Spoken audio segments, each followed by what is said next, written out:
Hey everybody, welcome back to Guys Night Lab, and I hope you've been enjoying our Flicker Treats episodes this Halloween season. Yes, welcome back. And today we are going to do a little treat, and we're going to talk. Okay, so we discussed this. We talked about Halloween songs, and those songs are like Thriller. We did that in a previous episode, yeah. Yeah, Talked so about like Halloween songs yeah, that like have lyrics and Werewolf in London, Thriller, Ghostbusters, whatever, all that stuff. But we figured, you know what? There's actually more Halloween songs, but they're not Halloween songs. They're actually Halloween themes or Halloween scores that should get some sort of mention as well for this podcast. for sure. Because these are just songs that are most likely not going to be played on the radio. They might be played like on a maybe station or whatever, but they don't get as much airways. But these are songs that are really Right. popular for us horror aficionados who like Especially musicians. yes, Yeah. yeah, exactly. So we're gonna go through our list of our favorite Halloween themes / scores. Most of these songs don't have they don't have like lyrics. Some of them might, but it's just they're more scores. No, most of these won't have lyrics Yeah. or vocals. Of Yeah, any it's just kind. more instrumental and kind of led, not orchestratic, but some of them. So, anyways, the one we got to mention, it's probably the top on the list, is the Exorcist theme. Tubular Bells. Tubular Bells. It's one of the most famous scores if you've ever heard it. If you hear it, I mean, just the sound of it is really creepy and really eerie. It's beautiful and haunting. Yes, it's creepy. We have a band, or we had a band. I mean, I guess we're still in the band. We don't really play anymore. But it was a Nilbog band, and we tried we tried practicing the song. And it gets really complicated, especially Yeah, that so one's tough. I play piano in the band, and it's really crazy. And then the timing of it. So after it goes to the whole I forget. I think it goes from 4 to 7, right? yeah, and it gets really overly complicated, like in the drum beat and everything. Not to say we couldn't play it. It's not overly complicated, but it's one you'll have to sit down and really take time with. Yeah. So like we learned like the Halloween theme. That's a very popular one too. And that one seems complicated, but it's not. Like you can figure it out pretty quick. The timing Right. is very simple. Maybe like a little offbeat on there at some point, but yeah, Exorcist it's weird because it goes into this really creepy, or it starts off with this really creepy vibe and very, like you said, it's like beautifully creepy. And then it goes into a weird, like you said, not the downbeat, but what was it? It goes from 4 to 7. 47, Yeah. and then it kind of has like this, not a rocky beat, but like It builds for sure. It goes from eerie to building, but it's got a really good vibe to it. But actually, that was a perfect transition you just had, because you just mentioned how it's similar to Halloween. Yeah. Which was next on the list too. One of the other ones we got to talk about on the list. yeah, absolutely. So the Halloween theme, obviously, you probably hear it every Halloween because it's one of the most famous theme scores ever made. Van Carpenter, My man. yeah, so Carpenter's gonna be a lot on this list because He's one of my favorite directors of all time. yeah, and just like all the songs, and they're so simplistic. I mean, with the keys and just the synth, and synth is big right now, like that whole retro kind of going back to. Oh that. yeah, people are throwing back trying to sound like Carpenter. Yeah, Yeah. and so I mean, so throwing some of the other scores that Carpenter's done that's on our list, we got the Fog. He does the score for that one, right? Or no? Yeah, yeah. and, The and Fog. by the way, before we jump ahead too far, just to talk about Halloween for a second, I think why I love that theme so much, I don't know why you like it, but it has such a simple score to it, but again, it has a feeling of like a Jaws or some other ones we're going to mention later on the list that have this really like creep, like just even the dun, like the dun, dun, dun, like parts like that, where it's this driving, but there's not a ton happening with the score, but it's like something's coming. Oh, yeah. And it's very effective. Well, Jordan was outside my house right now. It's like nighttime, and I turned on my piano and I was just playing that dun dun dun dun dun dun. And then dun, I walked dun, up. dun. And he's like, "Don't do that when I'm outside in the dark." I'm like, "What?" So it's just it's like the piano's telling you like someone's coming. Like that's the alert, like someone's coming right now. Like, just kidding. But yeah, so like We're gonna like put lyrics to all yeah. of these. So the Halloween thing is Carpenter, right? Yeah, the thing is John Carpenter's and score that one's as well. great as well. Oh, that one's so good. And again, like you mentioned before, his scores are always completely simplistic. They're very synth driven, very simple beat, very minimal beat. But Yeah. again, that thing has that great dun, where it's that dun dun, Yeah. and it's very drawn out. But then there are parts of it where it just creates such that eerie atmosphere that the movie does such a good job at creating that paranoia, creating Yeah. that separation of all the people who are friends at first and trying to work together, Yeah. but they're getting separated. And the score just builds the movie to just such a climactic ending that the movie has anyway. And I think what's so cool about why Carpenter's scores in particular, Carpenter's are so effective, is that obviously him being the director of the movie too. In a lot of these movies, he's writing them as well. He's writing the music in his head, and he's directing the music as he's directing the shots in his head, which is why I think he's so good and effective too. Absolutely. And I mean, like, Carpenter is he's our hero on most of your movies and my movies and themes. And what you said exactly, that's probably, because like if I'm writing a story, if I'm writing something like creepy or whatever, for a TV show or something, I always think like, oh, this is the song I want. And then I write the scene or story revolved around that song. But if Carpenter being like a master musician and all that stuff, like I say play piano and I can play a little bit, but nothing compared to like Carpenter. So if he's already writing his score and then writing the story revolved around that, I mean, that's just next He's level. got it mapped out. Yeah. So yeah.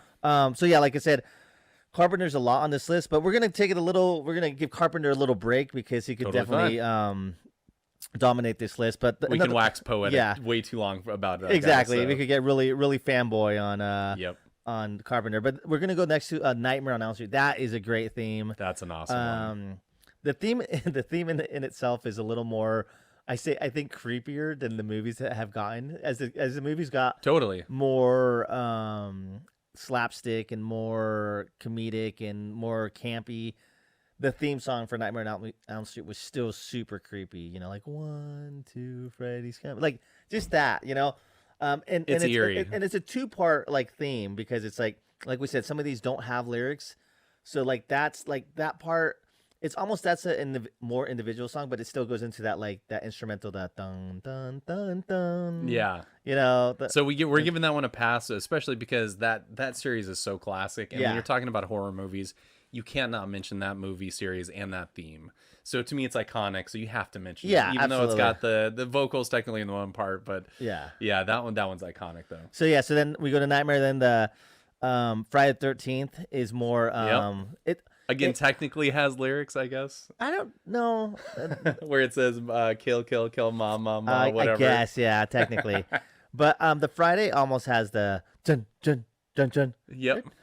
It almost has the yeah. Oh yeah. So almost like different parts of the franchise had different theme songs, but it has that. But it almost has like a link or almost a relatability to Psycho. That's a big one that we Hitchcock, need to mention. Hitchcock, classic. Yep. Dun dun dun dun. Which also influenced. I think John Williams talks about how that one influenced Jaws when he was writing Jaws. Yeah. The dirt. Yep. Dirt. But going back to Psycho, talking about influencing or ripping off, we were talking about this because Jordan showed me a theme for like another movie, and I'm like, that's Psycho. He's like, oh, you've never heard the theme for Reanimator? I'm like, yeah, I have heard it. Yeah. It's called Psycho. And so there is definitely some differences, and they changed it a little bit. It's so funny, though, because I'm a Hitchcock fan. I just totally spaced out until you mentioned it. I remember, I'm like, because you showed it to me, I'm like, you mean like, it's Psycho, right? And you were like, no, I never even put the two together. I'm like, I was like, yeah, I don't know if they're ripping it off or what they're doing, but it's almost like, under pressure, dun dun dun dun dun dun dun dun dun dun dun dun. Yeah, or like it's got the vanilla ice cream. Yeah. Well, what's another one, interesting one. A lot of people don't look back at is there was a theme that was used in old Universal horror movies for Dracula was one that they later used again that has a similar theme to the Harry Potter theme, which is really interesting. And they used the Dracula theme in I think the Vincent Price movie Waxwork or something else. Yeah. So they've used the same theme similar. So anyway, we could go off about it, but there's a lot of themes that have similarities. So one of our other favorite theme is, and this is one of our favorite ones that's probably lesser known, but you horror fans or scary movie fans would know it, Halloween fans, whatever. Phantasm, that is a great score. We love it. Great movie too if you haven't seen it. Great movie. The Angus, Angus Scrimm, the tall man. Yeah. So Phantasm is a great score. I'm just gonna list them off right now. We said Jaws. We said Fog. Beetlejuice. That was kind of like that was kind of in our Halloween songs, but Danny Elfman is he's another one of more upbeat, like fun. Like I said, maybe not Halloween movies in a sense. Beetlejuice is a Halloween movie, but you're talking also Weird Science is a great one. Weird Science and stuff like that. And if you didn't know, Danny Elfman is the was he still no? Because they're done. I think was the leader of Oingo Boingo. Dead Man's Party. Yeah. Let's see. So Candyman, great theme, piano theme. I love playing that song on piano. Maybe want to say we'll record it live for our Nil Blog channel. I was gonna say that one's like a moving theme because that score is very like the movie's very unsettling. Oh yeah, And because I hadn't seen the whole thing until just recently, and the whole movie is very atmospheric and unsettling, and that score just permeates it with that atmosphere that's so perfect with that simple little minor part that sounds like an old organ fugue that you hear like a Bach minor fugue or something. And then, or anyway, but that theme is a great one. I like, love how eerie that one is. It's very eerie and it's very like beautiful. Like the song is very like you could play that song and people would be like, oh, that's like very like etheric and very like, oh, I like that. Yeah, it's from a scary movie. So Harkens back to like an Exorcist, where it's beautiful kinda. but eerie and terrifying at the same time. Yeah. So then we talked about Fog, Exorcist Reanimator. One movie that we are going to talk about that you've probably never heard of, and it's more of a theme than a score. But check it out because it's a fun one. But you're probably never going to hear it in any radio station or Halloween party station. But you need to check out the theme song to Chopping Mall. It is probably one of my favorite theme songs. It's so great. It's definitely 80s. Yeah, it's 80s synth. Like if you just thought like a bunch of robots were playing synth and with 80s rock hair band, that's what it is. It's almost got the percussive side of the Predator theme too. Oh yeah, Fred, you're right. I didn't even think about that. You're right. Yeah, it totally does. Yes, okay. Predator. Oh man, that's great. So check out Chopping Mall. Like I said, that's just our own personal favorite. It's not really on anybody's list, but I love Chopping Mall. Check that movie out too. So we're gonna wrap it up with our favorite scores. We're gonna bring it home a little bit to more TV shows that have great scores, Halloween or horror scores, scary movies, or scary TV shows. Tales from the Crypt, Danny Elfman again. That's a great TV score for that movie. Stranger Things has like that. It's bringing back that synth because it takes place in the 80s, kind of that Carpenter feel, homage or whatever. Twilight Zone, that one's great. Yep. Almost kind of like that simple. It's like 2 or 3 notes that and almost like almost going back to kind of.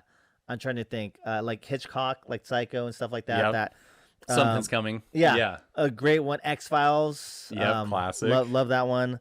Walking Dead is famous now. Bear McCreary, that one's a good one too. It's funny because I'm saying like Walking Dead. Oh yeah, it's a newer one, but Walking Dead's been on for like 10 years, so it's not necessarily. It's new for us because we're old. Yeah. Wait, what? I'm old. And then finally, we're gonna wrap it up with Buffy the Vampire Slayer. That was always a fun one. That's a great one. But anyways.